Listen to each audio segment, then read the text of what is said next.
Hello, good evening, guys. So, my name is Callie, and basically what I do is that I'm just making a few videos about record collections and stuff like that, just for the heck of it, you know. I have a lot of interesting stuff, and if anyone wants to see it or is interested in records and wants to see some little bit more like obscure stuff that might be hard to find or maybe isn't shown too much in other channels, just clock on over here if you're interested.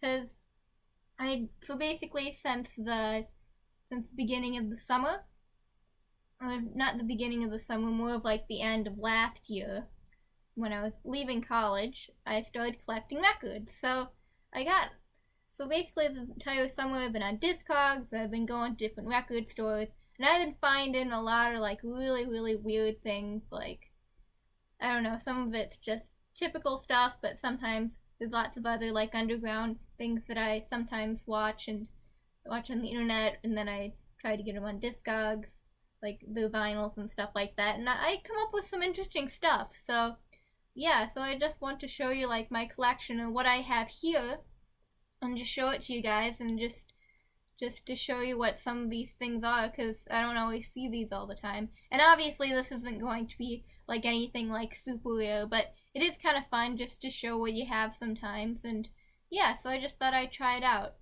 because some of the stuff I have is going to be like more mainstream, like I have a couple of Apple records that I'm going to show, and some of it might be stuff you might have never seen before, so we'll just have to see how it goes. But yeah, so basically I've been staying here at UF. This is my dorm room. It's lovely, isn't it? It's not really too much here. Got this is basically my bed, and then the curtains are back there, and that pretty much just kills me every morning. The sun is shining through, but I keep my records kind of up on like a shelf pretty up high so they don't get damaged or anything by my messy desk and everything like that. But I don't currently have a turntable here, so usually on the holidays I'll bring my stuff back if I buy anything here. So I originally live in Wisconsin, so all of my stuff, most of my stuff is over there. And yeah, so the majority, I have about like a box full of records at this point that are up in my room, but I don't have access to them now since I'm across the state.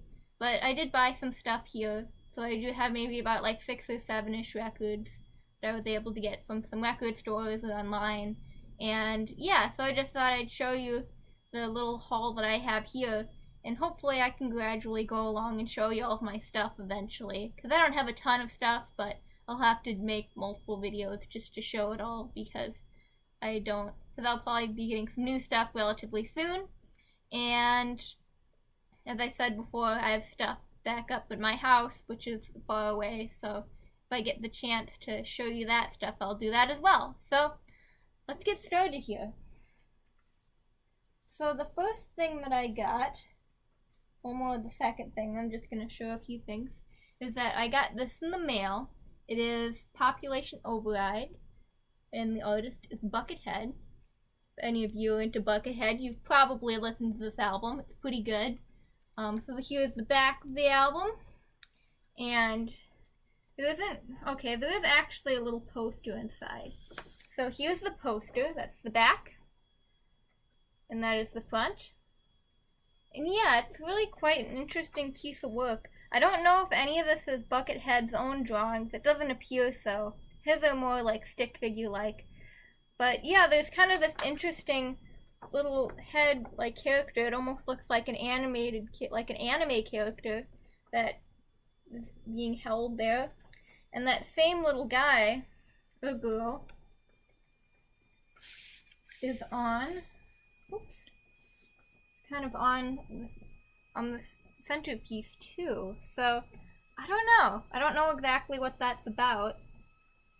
I know that Buckethead does have a lot of his records that are printed in Japan and stuff like that. You'll see his CDs kind of have the labels and stuff on them, so maybe that has something to do with it. I'm not entirely sure, but it's definitely really interesting.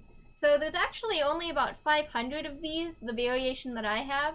So I think there's just like, I think they made 1,000 copies of like a normal version, and then they had 2 versions that were like 500 copies and those were, one of them was purple and one of them was red. It's not actually red, because you can't really see it here, but they actually have like red tints in the vinyl, and it looks really cool just by me looking at it. But it's not like red vinyl, so maybe people were just kind of disappointed by that and brought it back because it's not as expensive as like the stuff that I got, that I was looking at for the purple variation, which is probably about like $50 to $60, which I wasn't personally jelly about spending that much money. So I was like, okay, I'll get this copy off of Amazon for about $30 and save a little bit of money, because that would be definitely a better deal than buying something for $60 when you could get something much cheaper. So yeah, this is my Population Override album. Let me try to get this thing back in here without getting too much of a struggle. There we go. So yeah, that's my Population Override album. I'll be really excited to play that because the vinyl's really thick. It should sound really nice, and it went well in the mail. There might have been a few crumples here and there, but it looks really good, and it's definitely one of like the more popular Buckethead albums. Like most people who've listened to a lot of his main stuff other than his Pikes have probably listened to that album, and it definitely had the combination of his Buckethead softer and like harder, more shredding side. So a lot of the songs in there are his more peaceful kind of stuff, more slow, and it also has him and Travis Dickerson basically improvising on the keyboard, so it gives it a more of a jazzy feel. And he's also worked with Travis Dickerson on some other projects like Chicken Noodles and other things like that. So if you like Population Override, you should definitely listen to some of his compilations with Travis Dickerson and those kind of projects if you're interested in that kind of stuff.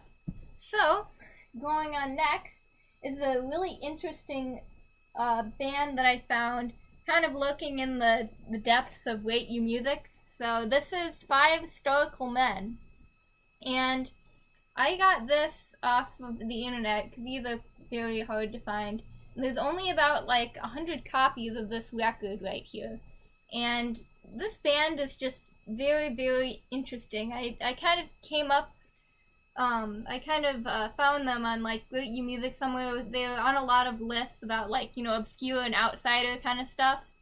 And yeah, I kind of checked them out. So they don't have like a YouTube channel or anything like that, but some videos of like some of their concerts and stuff were recently uploaded.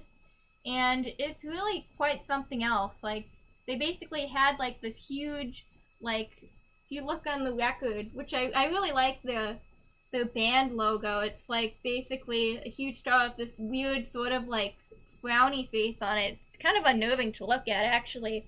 And I'm not entirely sure what's up here. It kind of looks like maybe like a spray paint bottle or something, but it's really unusual and I don't quite know why. And what's another really weird thing about the cover on this is that there seems to be like a sticker below this and then another one put on top. So I don't know why that is exactly, but it's very unusual. And apparently they have like another repress of this, which is the same kind of design, except it's like the background is black and the lining of the star is red, and it looks really cool, but I got a white one instead because I think these were the original copies. And if you look on the back, there's also just like really weird stuff in here too. Like, it looks like someone took like a glue stick or something and cut this out. It looks like they used like fabric scissors and cut paper out and put it in this kind of collage style. And you can kind of see the same thing in the middle too. If I can just take this record out and show you a little bit. You can look right here. There's the little Stoical Men figure. And it looks like they made a whole bunch of drawings and stuff like that and cut them out and kind of pasted them together in this really cool abstract style. And I really like it. Like, I saw a lot of the artwork in the videos and stuff like that, and I was really fascinated with like the art style and stuff like that, and I really liked it. So you're probably wondering, because I kind of went on a rant there of like, what does their music sound like? And well, the answer to that is it's a trip. Like, it's really very unusual. like I basically, when I started listening to their music, I mean, there's obviously a lot of influences from other experimental acts in there, but like it's because I think there was some like weird quote or something. Let me look at it. Because there was something in the like in an archive somewhere which was talking about like which was explaining their music.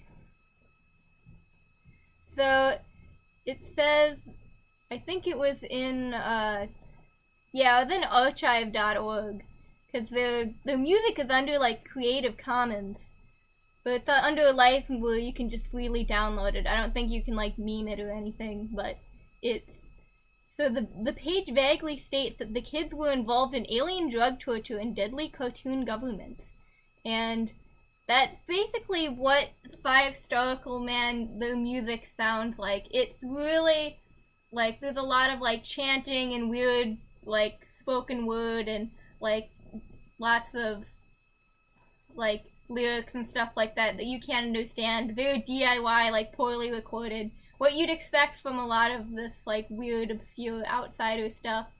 And not a lot of people like know about them either. They have maybe a couple of like fan pages, but none of their like official stuff. Like they don't have like an official place where the artists themselves gather. And I think so the origins of this band are questionable, but most people think that it was a project of Glenn Hobbs and Luke McGowan, and they were from Lancaster, California, and that's where they played a lot of the music. And they would basically get high in like DXM, like cough syrup, I think, and they would make all this really, really crazy stuff. And I can tell by just looking at it that this is just something weird. Like, they just, like, everything, like the artwork and everything, just so crazy. And it looks like, this whole record looks homemade. Like, it was pressed and the whole, like, setup was put together. And I'm going to show you the insert of this, too. So, here is the little booklet that comes with it.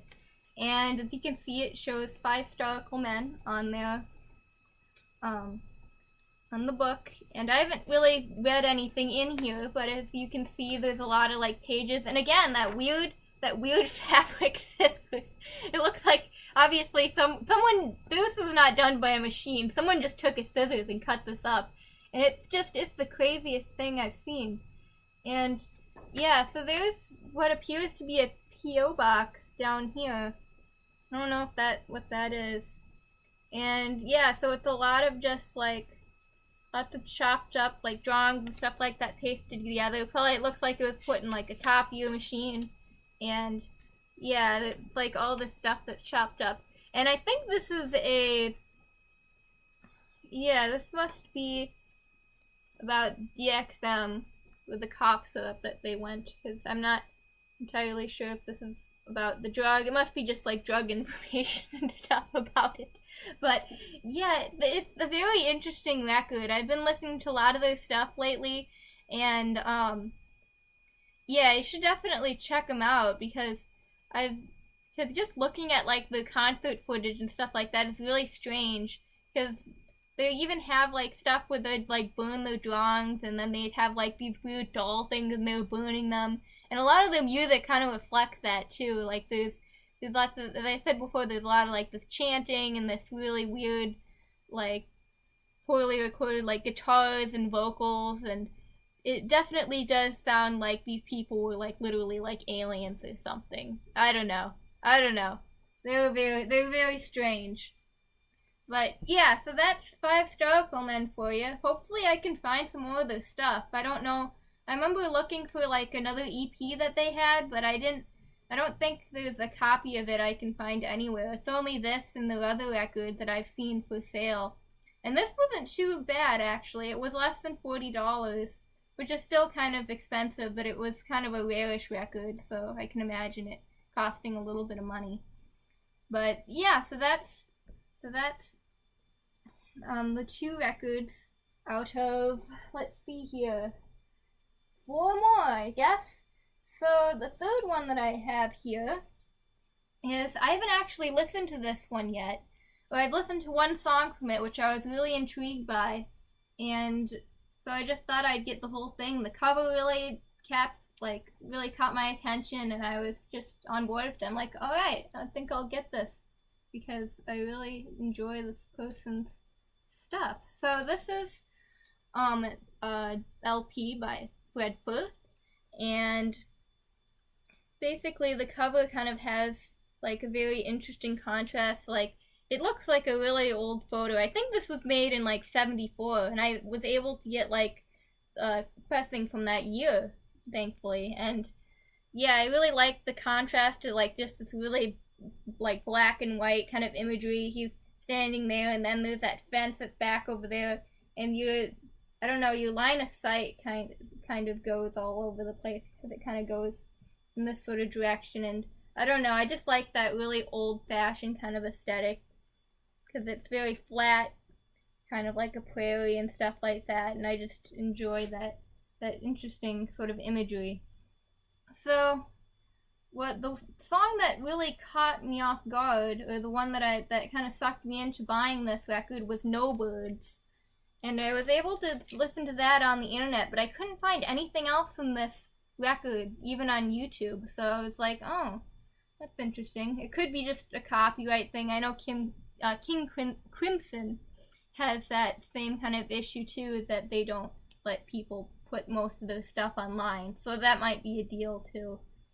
So it looks like most of these were all like they were all just played in one take, and like with the exception of the one that I heard, it's just a one guitar sort of deal. So yeah, I'm really excited to listening to this because I can't really find it anywhere else, and I'm more than happy to get like a really nice, like a very good copy in nice condition. The only issue with it is that the bottom is kind of like the glue kind of went off over here, but yeah, because it's kind of like the glue on the bottom. I'm not going to show you it right now, but yeah, it kind of opened up like that, unfortunately. But yeah, other than that, like, the record is in amazing condition. You can see that, like, it's in really good condition, and I like just even the inner design of it, and I'll be very excited to play it because I've heard good things about this artist too. I've seen a lot of people talk about him, so once I get access to my turntable, that'll be that.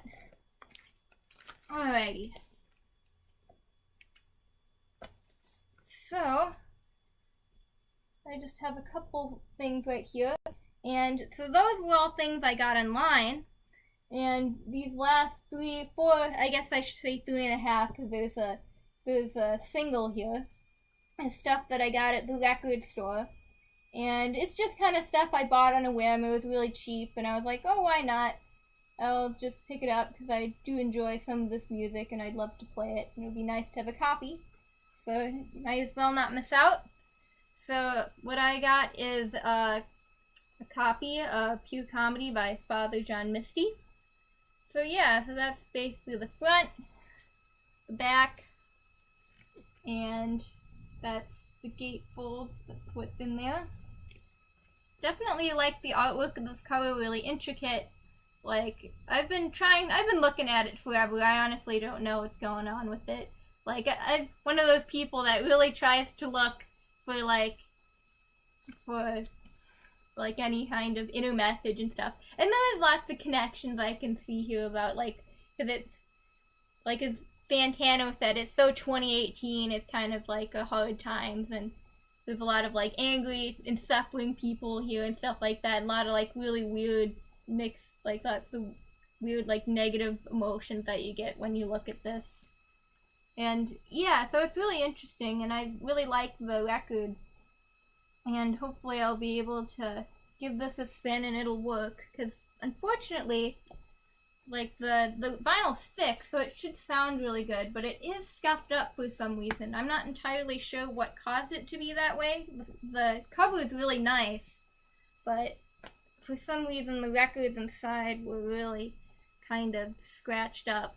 But the grooves were okay, but it was like everything else was a little bit having some issues. So yeah, hopefully that'll play alright. So the last two, like, big albums that I got was, I got two Zappa records. I'm going to call this one one of the more famous Zappa records that I cannot pronounce. I've listened to it a million times, but it's like I can't pronounce the name at all. And, so yeah, I got this one. There's the back. And, yeah, it's not too much. There's a bit of wear on here, unfortunately. Put that down. Yeah, it's a little bit of wear. But, so, here is the front. Here is the inside. And I'll take out one of the records. Nothing too exciting to look at, but, yeah, so that's just normal old Zappa record. The lyrics are on the inside little sheet right here. And then, put that over there. And I actually haven't listened to this one yet, but I do like a lot of his stuff. I've listened to quite a lot of it already. I haven't delved into his entire discography yet, but I have listened to most of his most notable stuff. But I haven't listened to this one yet, so I'll be excited to give this a spin and just see what I think about it. It wasn't too much. I think it was like $10, $11. And it does have a bit of wear on the edge, unfortunately, but I think it'll be fine. I'll just need to get a little bit of tape and stuff with that. So yeah, the inside of the records of this particular one, they're actually in pretty good condition. So I'm glad that that is all clear. That will probably play pretty well. So yeah, those are all the LPs I have.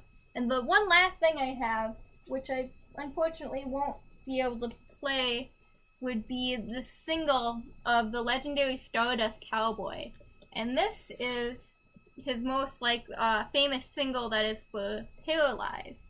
And I think I read up on the history of this guy, and it was just really cool to like learn about him and stuff like that. And his music kind of sounds, he took himself seriously, but this guy, like, his music sounds like he's like making fun of like country music and stuff like that, and just trying to satirize it with like how like all of his like absurd vocals and things that he did. And I think he did some pretty weird antics on stage too sometimes, and he just made a lot of really weird stuff. But yeah, this is his most this is like one of his most famous singles, which is Paralyzed. And I've listened to it quite a few times, really enjoy it. And I think on the back is Who's Knocking at My Door. And I don't know if I've listened to this one yet or not, but I probably have at this point of his more famous songs. But unfortunately, I don't know if I'll be able to play this, because if you see, if I can get it to the light, if you look where my finger is, that's going up and down right there, there seems to be a crack right there, and I don't know if it's gonna play or not. Like, I got my money back from the guy who sold it to me, and I believe it just got crushed in the mail. So unfortunately, I don't know if I'll be able to play this guy at all. But if I can, that'll be cool, but I think I'll probably just have to get another one and just leave this one be. But it is kind of interesting to have one of these things in my hands. Most of them are pretty cheap, at least the ones that I've seen. The ones with the red label usually aren't any more than like $10 at most. But they do have like a blue one that might be like the original pressing. I haven't really looked into it. That's a lot of money. But this one, it's like, it's not much money, so I didn't lose too much by buying it broken. But yeah, so that's all my stuff. And it's really cool that I got to show all that to you guys. And I'll definitely be showing more in the future once I have the chance to get, either if I get more records. I'm actually going to like a vinyl fair like tomorrow, so we'll see if there's anything that interests me there. And hopefully if I get anything, I'll show it to you guys whenever I have the chance. So yeah, that's what I have for at least this section of my vinyl collection here in Florida. And hope to see you soon.